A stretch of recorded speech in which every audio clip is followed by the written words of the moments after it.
So this is your labor and delivery demonstration video. We're gonna dive into labor and delivery positions that you can use whether or not you have an epidural. We'll show positions that can be done on your hands and knees, side lying, squatting, as well as on your back. This first position is to help open the pelvic inlet. So this would be something that you would do earlier than pushing, especially if you have an epidural. So of course, if you have an epidural, you won't be able to get up and move around. So you'll want to get into a sideline position with the peanut ball between your knees. So those knees are going to be apart, splaying apart. And then from here, what we can have Megan do is come into more of what we call a spinal extension position. So meaning she's gonna take her legs and knees back, her pelvis will kind of shift forward, and that low back might come into a little bit of an arch or a curve there. So again, this position helps to open that pelvic inlet where baby's gonna start to descend down, but not quite for that pushing phase.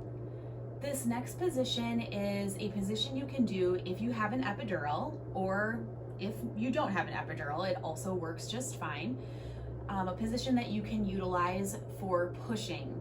So for this, we want to really make sure that we're opening that pelvic outlet. So really opening between those two sitting bones. So what we can do here with mom or Megan here, we've got that peanut ball between her ankles. So the ankles are apart, but the knees are together. As a reminder, that position helps to open up that pelvic outlet so that when she goes to push, there's more space for baby. So these next two positions are ones that you can utilize if you will be pushing on your back.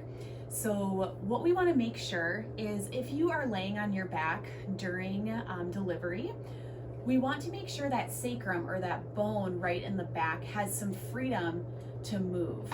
So in order to make sure that pelvis has freedom for mobility, we can use two small towel rolls to go underneath of the buttocks muscles, or we can use one larger towel to make a U shape. So we'll show you how we can do this. So yep, mom's gonna go ahead and lift the buttock area up. We'll slide one towel roll underneath one side and the other under the other side. And so what this allows mom to be in is this position here with the pelvis. Again, those towel rolls are underneath so that sacrum has mobility to help open that pelvic outlet. So this is one great place that we can be in. Another option is for her knees to help open that pelvic outlet. So you may need support from a partner for this, but we're gonna take those knees apart a little bit, but then turn the knees in and turn the feet out. This is going to provide optimal body mechanics to open that pelvic outlet. Our next labor and delivery position is called quadruped, or a hands and knees position. So you can see that Megan has a blue ball here, or a big Swiss ball. This is great because if you're on your hands, that might get fatiguing. So you're gonna take that ball underneath of your forearms and elbows. And earlier on during that labor phase, we want to help baby descend through that pelvic inlet. So that's this space here. To do that, she can take her knees apart and her feet together. And if she'd like, she might do some movement here, kind of swaying side to side, rocking forward and back, whatever feels good for mom. Now for the pushing phase, what Megan can do is she wants to open the pelvic outlet, so that space between those two sitting bones or butt bones. So what she'll do here is bring the knees together, take those feet apart, so that helps to spread those sitting bones apart. And then she can be reclining over that ball, ready to go for pushing. All right, this next position is a lunge or a half squat position.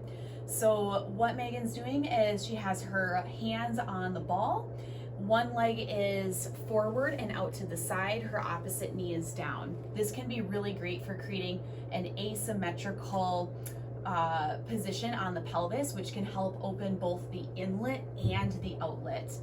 So with her hands on the ball, she can do some motion, some rocking, forward and back, whatever feels helpful and supportive for her in the moment. This next position is a deep squat. This is great during those earlier phases of labor or during contractions. Someone may be able to give birth in a deep squat, but if you have access to a birthing stool and you prefer to be in a squat, that could be a really good tool to utilize as well. So what you'll want to do is hold on to something that's really stable. We are using 2 doorknobs here, but some facilities have birth bars that you could utilize, or you could hold on to a partner. So you're just sinking your hips really low, letting those knees kind of come wide and higher than the hips, doing some deep breath here. Mom could also do some swaying of her pelvis or low back if that felt good for her.